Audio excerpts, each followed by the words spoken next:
표현이 가능하지만 특히 말씀의 종교라는 것을 강조할 수 있습니다. 천지 만물을 말씀 한마디로 만드신 하나님, 또한 죽은 자를 살리실 때도 말씀으로, 귀신을 쫓아낼 때도 말씀으로, 마귀조차도 이렇게 귀신조차도 말씀에 굴복하는 그 권세를 가지시니까 하나님이시며, 그분이 우리에게 주신 말씀에 대한 태도가 우리에게는 아주 관건이 되고 있습니다. 그럼에도 불구하고 오늘날 교우들이 말씀을 대하는 태도와 그 앞에서 보이는 것들은 하나님을 업신여기는 것이 아닌가, 거역하는 것이 아주 그냥 밥 먹듯이 하는 건 아닌가 하는 두려운 마음이 앞세워지고 있습니다. 목회자의 삶을 지금까지 수십 년 살면서 교우들을 살펴볼 때 크고 작은 불순종들을 가지고 자신의 고통을 만들어내고 있는 것을 보면 안타깝기 그지없습니다. 그런 이들을 만나고 또 불러서 하지 말라고 하면 들으면 좋겠는데, 망하는 사람의 특징은 고집이 셉니다. 안 들어요. 그걸 끝내 가서 처박히고 짓밟히고 그 뒤에 가서 사. 그래. 오래전에 한번 말씀드린 대로 제가 우리 무선요한교회 처음 왔을 때도 정말 힘들게 하던 어떤 분 한 번은 사택을 찾아왔습니다. 그리고 와서 목사님, 저를 지도해 주십시오. 그래서 제가 그 집사님한테, 집사님이 언제 한 번이라도 나를 지도자로 인정한 적이 있어? 그래서 맞습니다. 죄송합니다. 이제 더 내려갈 데가 없을 만큼 내려갔습니다. 그러기 전에 좀 순종했으면. 그게 보이거든요. 여러분, 사람의 지도도 이러는데 하나님의 지도를 안 받으면 어떡하겠어요? 오늘 이 본문은 18절로 21절에 구약시대 이스라엘 백성들이 시내산에서 율법을 받을 때에 느낀 두려움을 묘사한 것이 21절까지 있습니다. 하나님께서는 이런 감각적인 것들을 통해서 자신의 위엄과 거룩을 제시하셨고, 이스라엘 백성들은 이런 것들을 보고 공포에 떨었습니다. 심지어 백성의 대표로 산에 올라 율법을 수여받는 모세조차도 두려워서 떨었다고 21절에 말씀하고 있습니다. 이렇듯이 구약에 계시된 하나님은 두려운 존재였을 뿐만 아니라 그 하나님이 주시는 율법조차도 역시 두려웠습니다. 왜냐하면 율법을 지키지 못하면 죽음의 형벌이 선언되었기 때문입니다.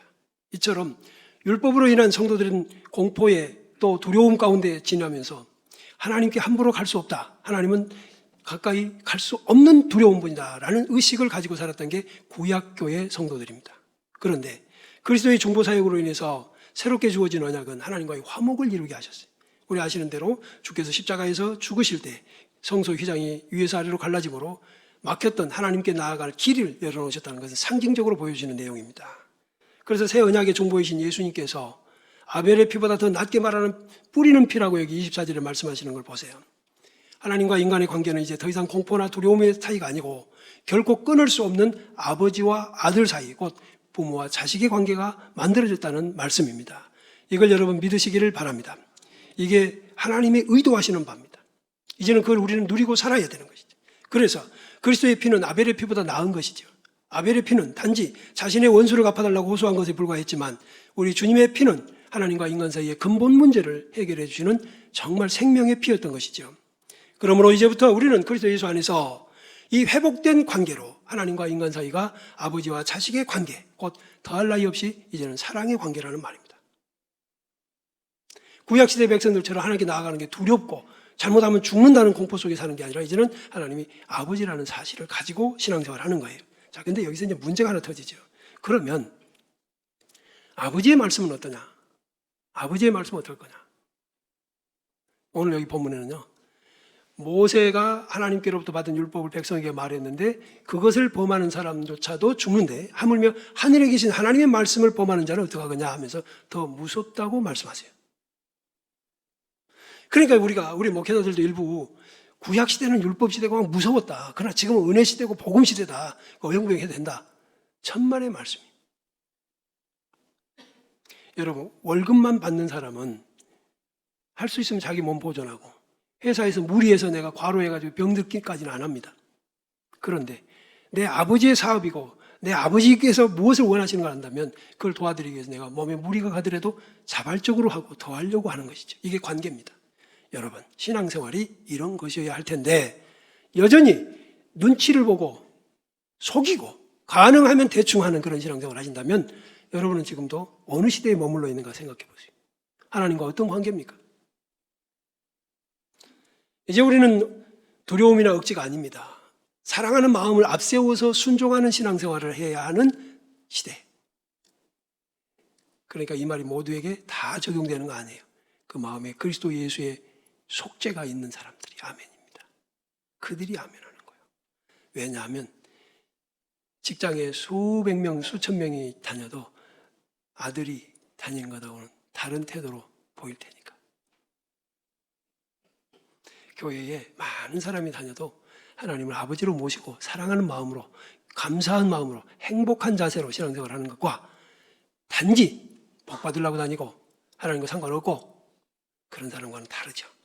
하나님을 업신여기는 사람들은 여호와의 말씀을 귀찮고 무거운 것으로 느낍니다. 목회자인 저에게 그렇게 말씀하는 이들이 제법 계셨어요. 그동안 상담할 때. 또 어떤 사람은 그 말씀을 무시하거나 농담 정도로 여깁니다. 그래서 가볍게 여겨버려요. 내가 다녀주는 거야. 그 말씀은 나를 바꾸지 못해. 필요한 것만 내가 들을 거야. 그래서 팔짱 끼고 듣다가 발 꼬고 듣다가 오늘은 이게 하나 남네 그러면서 가는 거야. 그게 아니라 지금 오늘 말씀 속에서 우리는 이 자리가, 이 시간이 얼마나 귀한 줄을 깨닫는 은혜까지 받고 가시기를 바랍니다. 롯의 사이들은 소돔성의 멸망을 예고받으면서도 그 말씀을 농담으로 여겼고 사울 왕은 여호와의 말씀을 버렸습니다. 그러나 하나님은 오래전 그 사람들을 잊어버리지 않으시고 성경에 기록해서 우리로 읽고 또 배우게 하셔서 하나님의 말씀을 버리는 것은 자신의 미래를 버리는 것이고 자신과 가족의 행복과 생명을 버리는 것이라는 것을 은연중에 가르쳐주고 계십니다. 사무엘상 15장 26절 하나님께서 사무엘을 통해서 말씀하시죠. 사울 왕에게 이렇게 얘기해. 나는 왕과 함께 돌아가지 않는다. 절대 안 간다. 왜? 그 이유는 왕이 여호와의 말씀을 버렸으므로 여호와께서 왕을 버려 이스라엘 왕이 되지 못하게 하셨습니다. 함께 가자고 붙잡고 늘어지는 통에 옷이 찢어질지언정 난 안 간다. 왜? 당신은 하나님이 버린 존재다. 이 가운데 하나님이 버린 존재였기를 바랍니다. 무서운 일입니다, 여러분. 사람에게는 버림받아도 하나님께는 버림받으면 안 됩니다. 그런데 우리는 사람에게 버림받을까 전전긍긍하면서 하나님의 말씀을 너무 가볍게 여겨버려요. 하나님 우리 행위에 반응하신다고 제가 누누이 말씀드렸어요. 우리는 사람을 몇 번만 만나도 어지간히 알아갈 수 있습니다. 상대방을 존중하거나 만남을 지속하고 싶은 상대라면 그를 더욱 알아두려고 마음을 두게 될 겁니다. 이분은 만날 때 어떻게, 대화 중에 어떻게, 음식은 어떻게, 복장은 어떻게 알아가겠죠? 근데 한 번 보고 말 사람은 그 상관없습니다. 서로를 알려고 마음을 두게 되면 서로 알게 되고 또 그리고 오랜 친구가 되고 소중한 만남을 이어가게 되지 않습니까? 여러분이 알고 섬기는 하나님은 어떤 분입니까? 얼마나 알려고 노력하십니까? 그 하나님을 얼마나 알려고 노력하시냐고요. 하나님을 알지 못하고 알려고도 하지 않은 채 신앙생활에 열정을 보이는 이들이 의외로 많습니다. 단지 내가 혼자 열정만 보이면 뭔가 감동과 막 이럴 거다. 아닙니다. 물론 지성이면 감천이라는 말이 있지만 여러분, 하나님은 인격자이십니다. 단지 날뛰는 것에 감동받는 목석이 아니세요. 사람들은 희생제사를 가장 존귀한 헌신이라고 여기지만 하나님은 순종이 제사보다 낫다고 말씀하시지 않습니까? 하나님은 눈이 없어서 볼 수 없는 분이라고 생각하는 착각에 빠진 사람들도 있습니다. 그런가 하면 귀가 없어서 듣지도 못할 거라고 오해하는 이들도 있더라고요. 그래서 함부로 음담패설하고 거짓말을 해내고 중상모략을 하는 이들이 있어요. 그런 사람들의 신앙생활이 어떻게 될 건지, 그들이 과연 생명을 살리는 일에 헌신할 건지, 그들의 가정은 복음화가 될 건지, 그들을 만나는 이들은 예수를 알게 될 건지 한번 상상해 보신다면 결과는 뻔합니다. 또 어떤 이들은 하나님이 교회에만 계시다는 생각으로 교회를 벗어나면 무신론에 가까운 생활을 하는 이들도 있습니다. 아무튼 어떤 하나님이 볼 수 없다든지 귀가 없다든지 뭐 어쩐다든지 할지라도 그런 이들이 또 주일이면 모여서 예배를 드리러 교회 오지요. 그런 이들에게 호세아 4장에서 하나님이 이렇게 말씀하세요. 이스라엘 자손들아 여호와의 말씀을 들으라. 여호와께서 이 땅 주민과 논쟁하시나니 이 땅에는 진실도 없고 인애도 없고 하나님을 아는 지식도 없고 오직 저주와 속임과 살인과 도둑질과 간음뿐이요 포악하여 피가 피를 뒤이음이라. 그러면서 6절에는 내 백성이 지식이 없으므로 망하는도다. 여기 지식이란 학식을 얘기하는 게 아니라 하나님이 어떤 분이신가를 아는 지식이 없다고 말해요. 그래서 지멋대로 신앙생활을 하는 거예요. 그러니까 하나님과의 접촉점이 없는 것입니다. 내가 지식을 버렸으니 나도 너를 버려 내 제사장이 되지 못하게 할 것이다 하시면서 7절에는 이렇게도 말씀하시죠. 그들은 번성할수록 내게 범죄한다. 잘 살수록 범죄한다. 이 말씀입니다. 꼭 우리 현대인들에게 하는 말씀 아닙니까? 그러므로 그분이 이렇게 결론 내리죠. 내가 그들의 영화를 변하여 욕이 되게 하리라. 과연 우리 하나님은 이렇게 우리 인생의 모든 일거수일투족에 반응하시며 섬세한 대책을 내놓으십니다. 감추지 않으시지요. 그럼 우리는 이제 그것에 주의해서 살아가면 될 거예요. 하나님 우리와 비교할 수 없는 존재이신 것을 기억해 두시기 바랍니다. 그분과의 관계는 말씀으로 이어지고 유지가 됩니다. 그분이 말씀을 주실 때 아멘하고 받아서 순종하면 관계가 유지되지만 사울왕처럼 그 말씀을 버리면 하나님과 우리의 관계는 끝난 겁니다. 어떻습니까, 여러분? 기도 응답이 안 됐던 이유 알겠죠? 왜 삶이 공고한지도 알겠지요, 여러분? 우리가 얼마나 많은 판단과 선택의 순간에 하나님 말씀을 기준하지 않았는지 알겠지요? 그러나 이 자리에 있음을 다행으로 여깁시다. 하나님 우리를 책망하시지만 기회를 주시려고 여러분 이 자리에 모으신 줄로 믿습니다. 기대합시다. 오늘날 우리에게 말씀하시는 하나님을 알고 보면 두려운 분입니다. 또한 능력으로 충만한 분이시죠. 천지만물을 말씀으로 창조하신 그분이 바로 그 하나님이시고 그 말씀을 우리에게 주고 계십니다. 말씀하시는 일을 거역하지 말라는 이 문구 매우 무겁고 두려운 말씀입니다.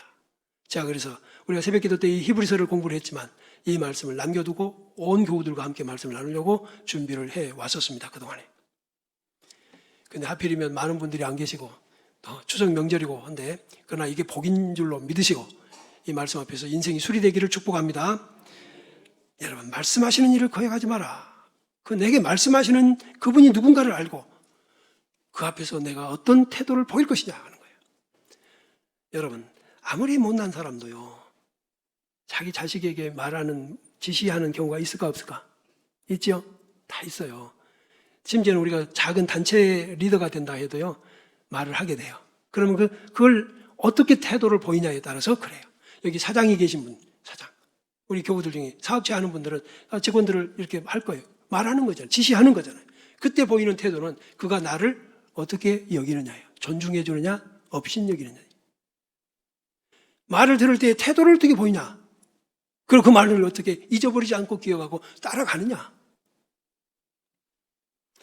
저는 목사의 삶을 평생 살아오면서 얼마나 많은 교우들을 그렇게 했겠습니까? 앞에서는 순종하는 척하지만 곧 돌아서서 아닌 사람들도 제법 보았고 그들의 비참한 결말도 들었습니다. 목사는 교우들을 상대할 때 이익을 추구하기보다는 하나님을 두려워함으로 상대합니다. 그래서 어떤 소수의 사람들과 어울리는 것보다 정말로 모두가 하나님의 백성답게 훈련되어지는 일에 마른 막대기라도 쓰임이 되기를 원하여 그 임무를 수행 중에 있는 것이죠. 그럼에도 불구하고 불순종하는 이들이 있습니다. 바로 코앞에서, 턱 밑에서 괘씸하기 짝이 없고 분하기도 하지요. 제가 이런 감정을 표출할 수 있을 정도인데 하나님은 어떠시겠어요? 그러니까 사울왕을 버리는 하나님의 분노가 어떤 것인가를 이해하시기 바라요. 여러분 자식들 중에 말 안 듣는 자식 어떻습니까? 사랑스럽습니까? 말 안 듣는 직원 사랑스럽습니까? 말 안 듣는 하나님의 백성, 하나님의 자녀 하나님 사랑스러워하실까? 그럼에도 불구하고 그분이 그저 큰 소리에 간절함에 녹아나는 분이라면 그분은 목석에 불과한 것이지. 그분은 인격자이십니다. 자신의 말씀하심을 상대방이 어떻게 듣고 어떻게 순종하느냐의 태도를 보시는 분, 들으시는 분이세요. 나의 안녕을 좌우할 수 있는 권세자의 말, 여러분 어떻게 듣는지 아시죠? 삶의 오랜 경험과 연륜으로 삶의 지혜를 가르쳐주는 연장자 혹은 부모나 스승, 그들의 말에 대해서 여러분 어떻게 태도를 보였는지 아시죠? 세월이 가면 권세자도 지혜자나 부모와 스승도 모두 쇠퇴해서 그 자리에 물러나지만 신의 산에서 두려워 떨게 하시던 존재, 그 하나님은 지금도 변함없는 분이십니다. 그때는 모세를 통해 말씀하셨지만 지금은 성령 하나님이 직접 우리에게 말씀하시니 그걸 거역하는 자가 어떻게 될 건가는, 그런데 사탄에게 속아서 하나님 보이지 않는다고, 이래도 괜찮을 거라고. 아니요. 하나님을 업신여기지 마세요. 삼가 말씀하신 일을 거역하지 말기를 바랍니다. 이집트에서 나온 후에 주신 율법은 가나안 가는 길이 되었습니다. 주의 말씀은 내 발의 등이요 내 길의 빛이니이다. 시편 119편 105절. 지금도 하나님의 말씀이 여러분의 길을 비춰야 돼. 자, 혹시 여러분의 미래가 답답합니까? 지금 인생길이 어둡습니까? 어두움에 빛이 필요하지요? 밤이면 등이 필요할 겁니다. 무엇이 여러분에게 그런 역할을 하냐? 하나님의 말씀입니다. 그 말씀만 가지면 등입니다. 빛입니다. 그것을 버리고서 어둡다 하지 마십시오. 그야말로 주위에서 듣고 따라가면 생명의 양식이 될 것입니다. 하나님 늙지 않고 쇠퇴하지 않으시고 영원히 여전하신 하나님이십니다. 하나님 변했다 하지 마시고 시대가 어떻게 변해가도 우리는 여전히 변하지 않으신 하나님 앞에 그러한 태도를 유지하는 형제와 자매들이 되시기를 바랍니다. 제가 지금까지 보니까 하나님 말씀에 불순종하는 이들도 많지만 목숨을 걸고 순종하는 이들도 있습니다. 여러분은 어느 쪽인가요?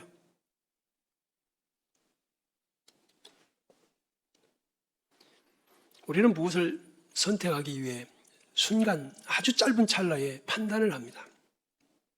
그 판단이 천국길과 지옥길을 가름하는 것이죠. 그 순간에 천국길을 선택하도록 평소에 지혜로운 삶이 되십시오. 그러려면 평소의 말씀대로 사는 것이 인격화되어 있어야 됩니다. 삶이 순교가 아닌데 죽는 순간만 순교일 수는 없어요. 삶이 순종이 없는데 죽는 순간만 순종할 리가 없잖아요. 하나님의 말씀은 우리 행복을 위한 것인 줄로 믿습니다. 신명기 10장 13절. 내 행복을 위해서 내게 주는 명령 규례가 아니냐 말이야. 그래요. 부모의 말씀이 아이들에게는 거절당하고 귀찮다고 하고 짜증스럽게 여겨지기는 하지만 사실은 부모는 그 아이를 위해서 주시는 말씀이죠. 그러므로 철이 들어갈수록 부모를 순종하고 따르는 아이의 미래가 열리는 것처럼 하나님의 말씀이 그런 줄로 믿으시기를 바라고요. 그렇게 살지 못했던 것들을 오늘 이 말씀 속에서 회개하고 결심하셔야 되는데 적당히 하지 말고 완벽하게 바꾸셔야 됩니다. 하나님과 타협하려고 하지 마시고 하나님 다움을 알고 두려워하며 고치시기 바랍니다. 구원 이후에 우리에게 주어진 말씀에 순종하며 사는 나날이 신앙생활이에요. 구원의 은혜를 소중히 여기고 순종하고 사는 것이 신앙생활입니다. 구원의 은혜를 감사하면서 순종하고 사는 것이 신앙생활이에요. 구원받은 것을 행복하게 여기고 순종하는 삶이 신앙생활입니다. 여러분의 신앙생활이 건강한가 체크해 보세요. 지금 이 순간에 과거의 어느 순간으로 돌아갈 수만 있다면 고치고 싶은 후회와 고통을 안고 있는 이들도 있습니다. 그러나 절대로 돌아갈 수 없다는 것이 더욱 고통스러운 것이죠. 그래서 이 순간이 그렇게 중요한 겁니다. 지금의 선택이 미래를 결정하는 것입니다. 이때에 주어진 말씀이 여러분의 생명과 행복이고 기회입니다, 여러분. 오늘이 여러분께 주신 기회인 줄로 믿으세요. 은총입니다. 이게 은총이에요. 이 말씀 주신 게 은총이에요. 시편 107편 10절로 12절에 이런 말씀이 있어요. 사람이 흑암과 사망의 그늘에 앉으며 곤고와 쇠사슬에 매임은 하나님의 말씀을 거역하며 지존자의 뜻을 멸시함이라. 그러므로 그가 고통을 주어 그들의 마음을 겸손하게 하셨으니 그들이 엎드러져도 돕는 자가 없도다. 하나님 없게 하세요. 혹시 사망과 흑암에 고통이 있습니까? 쇠사슬에 매인 것 같은 인생살입니까? 창살 없는 감옥 같습니까? 돌아가 보세요. 과거로. 하나님의 말씀을 거역하며 지존자의 뜻을 멸시했던 순간이 있었을 것입니다. 회개해야 돼요. 당장에 고쳐야 됩니다. 철저하게 고쳐야 합니다. 핑계대면 안 됩니다. 정말 잘못했다고 하는 사람은 핑계 안 됩니다. 죽여달라고 하지요. 하나님께서 세우신 종들로 교회와 양떼를 돌보게 하실 때 교인들에게 이렇게 말씀하신 적이 있습니다. 히브리서 13장 17절에 보면 너희를 인도하는 자들에게 순종하고 복종하라. 그들은 너희 영혼을 위하여 경성하기를 자신들이 청산할 자인 것 같이 하느니라. 그들로 하여금 즐거움으로 이것을 하게 하고 근심으로 하게 하지 말라. 그렇지 않으면 너에게 유익이 없느니라. 목회자가 간간히 목회할 때 막 평안이 없을 때가 있습니다. 모든 교우들이 다 그렇게 한 건 아닌데 소수, 정말 소수, 한두 명이 그 모든 즐거움을 다 삭제해버리는 이들이 있습니다. 요즘에는 순삭이라고 합니다. 여러분 여기 보면은 순종하고 복종하라고, 너희를 인도하는 자들에게 순종하고 복종하라고 하시잖아요. 하나님이 세우셨기 때문에 순종하고 복종해야 되는 것입니다. 그런데 순종은 뭐냐? 사전에 찾아보니까 순순히 복종함입니다. 그걸 저는 좀 더 서술하자면 내 생각에도 그게 맞아. 이렇게 하라고 하시는 말씀이 맞는 것 같아. 공감이 되고 동감이 되고 동의가 돼. 그건 순종이에요. 그런데 또 복종하라고도 하시잖아요. 복종은 뭡니까? 군대 용어예요. 남의 명령이나 의사에 그대로 따름, 이게 사전적 용어고요. 내 생각에 동의나 공감이 안 돼. 그러나 하라고 하시니까 하는 거야. 이게 복종이에요. 아멘. 자, 그러면 아브라함이 이삭을 바칠 때 순종이었을까 복종이었을까? 베드로가 밤새도록 그물질에도 하나도 못 잡았는데 다시 나가라고 할 때 그가 노를 저어서 나가고 깊은 데로 갈 때 순종이었을까 복종이었을까? 여러분은 순종입니까 복종입니까? 순종도 하시고 복종도 하세요. 아멘. 하나님께도 하시고 주의 종들에게도 하시고. 근데 말입니다. 안 그런 사람이 있어요. 자기가 죽어가고 있어도 아는 사람이 있어요. 망해가고 있어도 아는 사람이 있어요. 나아만입니다. 아람 나라 군대 장관 나아만이라고 하는 사람은 문둥병이 걸렸습니다. 수천 년 전에 문둥병이란 천형이죠. 우리나라에서도 문둥병자는, 나병 환자는 천형이라고 그랬잖아. 아무리 고침을 고쳐보려고 해도 그 큰 나라의 권세를 가지고 있어도 안 돼. 그래서 마침 자기가 전에 전쟁에 나가서 잡아왔던 이스라엘의 여자아이를 집에서 심부름꾼으로 써먹고 있는데 그 아이가 주인님의 그 병은 제 나라의 선지자 앞에 서시면 고칠 겁니다.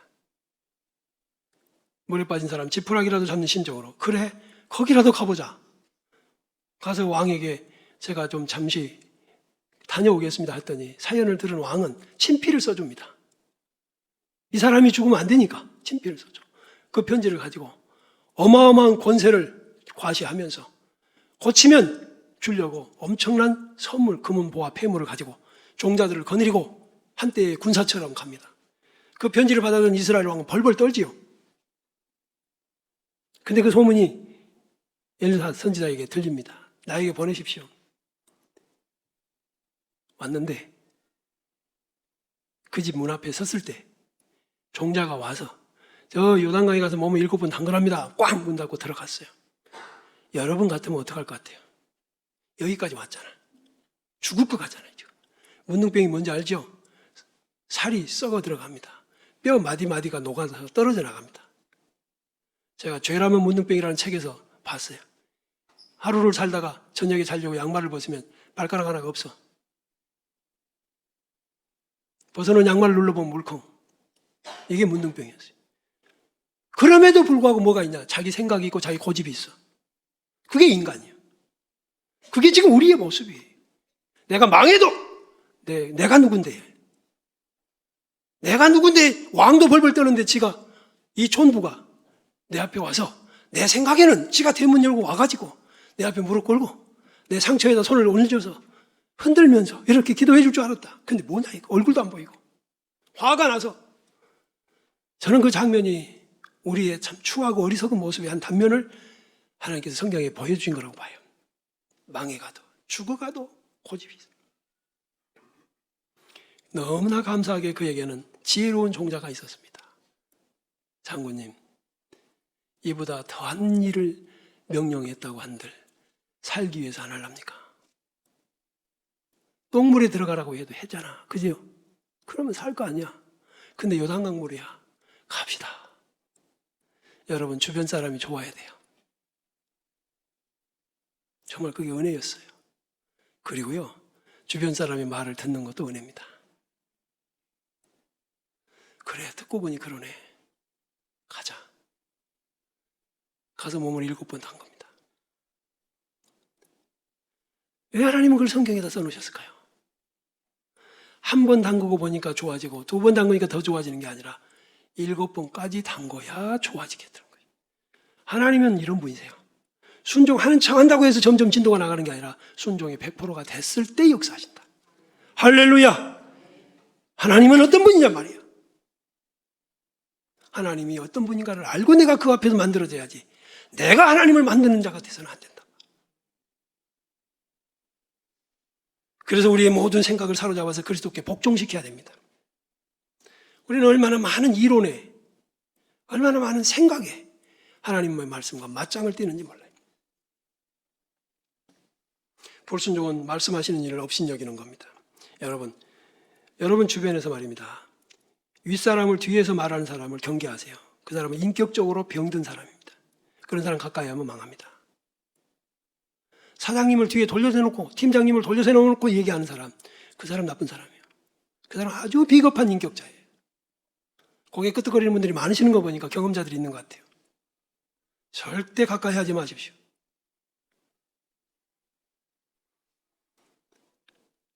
불순종은 말씀하는 일을 업신여기는 행위요.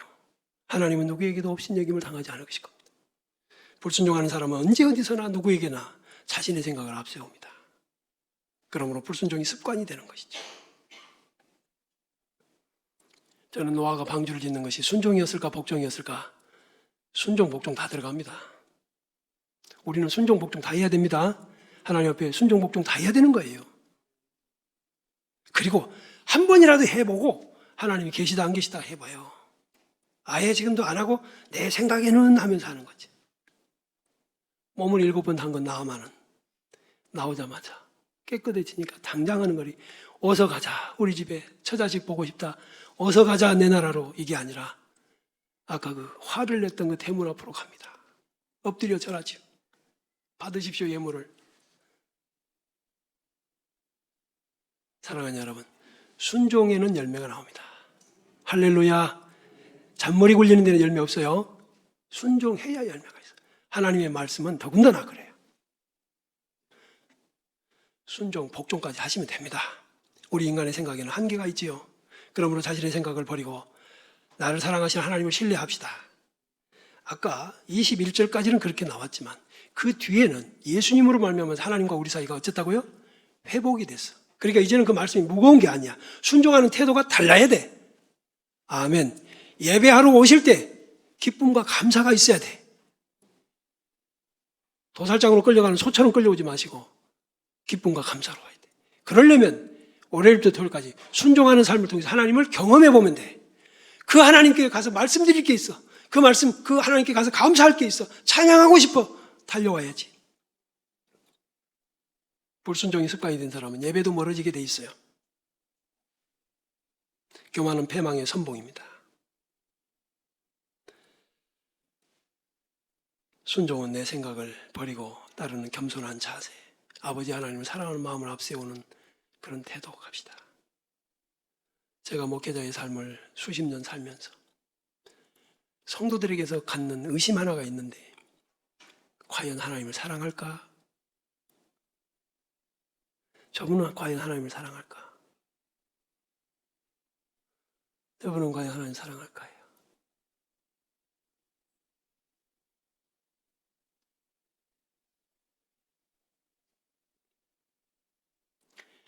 교회가 어려워도 밥은 다 챙겨 먹고, 교회가 힘들어도 잠은 다 자고. 그런데 정말 어떤 분들은, 정말 소수의 사람들은 밥이 안 넘어가.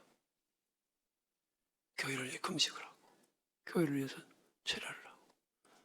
하나님 아버지, 우리 교회 은혜를 거두지 마세요. 은혜를 주십시오. 하나님이 누구에게 은혜를 주실까요? 여러분,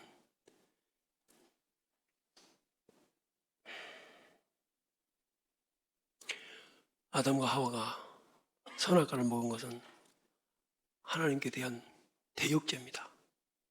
그러나 그보다 더 큰 죄가 있습니다. 그들이 선악과를 따먹기 전에 그 죄를 이미 저질러 버렸어요. 우리가 모르는 것들이죠. 그 무서운 죄가 뭐였냐? 뱀이 하나님의 말씀을 왜곡시킬 때, 다시 말하면 선악과 먹으면 눈이 밝아져서 하나님처럼 된다고 했잖아요. 그때 하와는 선악과 먹으면 정녕 죽으리라고 하셨는데 이 말씀이 생각이 났을 거예요. 그러니까 뱀의 말과 하나님의 말씀 사이에 딱 낀 거예요. 여러분처럼 말입니다. 여러분 세상에서 사탄이 하는 말과 교회에서 하나님이 주시는 말씀 사이에 딱 끼잖아. 그래갖고 월요일부터 토요일까지 살잖아. 하와는 그때 하나님의 말씀을 전적으로 믿고 사랑하고 만물의 영장으로 만물의 왕으로 다스림을 주는 그 놀라운 은총을 감사하고 그분을 전적으로 신뢰하고 순종하는 대신에 하나님의 말씀과 뱀의 말 사이에서 자신이 직접 판단자가 되어버리는 겁니다. 누구 말이 옳은가? 이걸 가려내려고 하고 있었어요. 이게 죄예요. 지금도 여러분이 그 마음 때문에 순종하지 않는 겁니다. 이게 퇴역죄 중에 퇴역죄. 단 한 번이라도 순종해보지 않은 채 이게 옳은가 가는 거예요.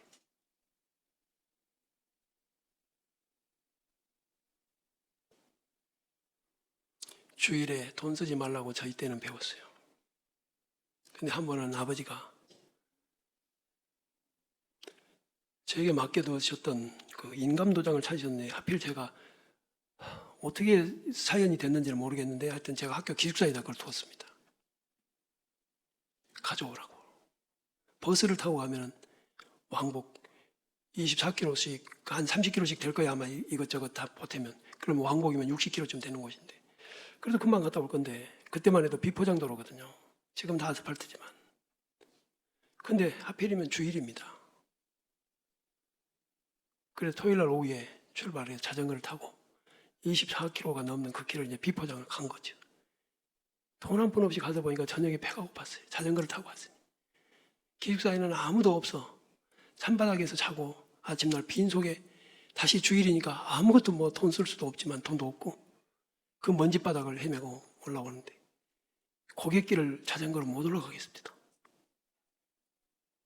나는 하나님께서 배운 대로 이래야 된다고 생각하고 지금 생각하고 보면 그것을 나는 바보라고 생각 안 하고 잘했다고 생각합니다. 배운 대로 사는 게 맞다고.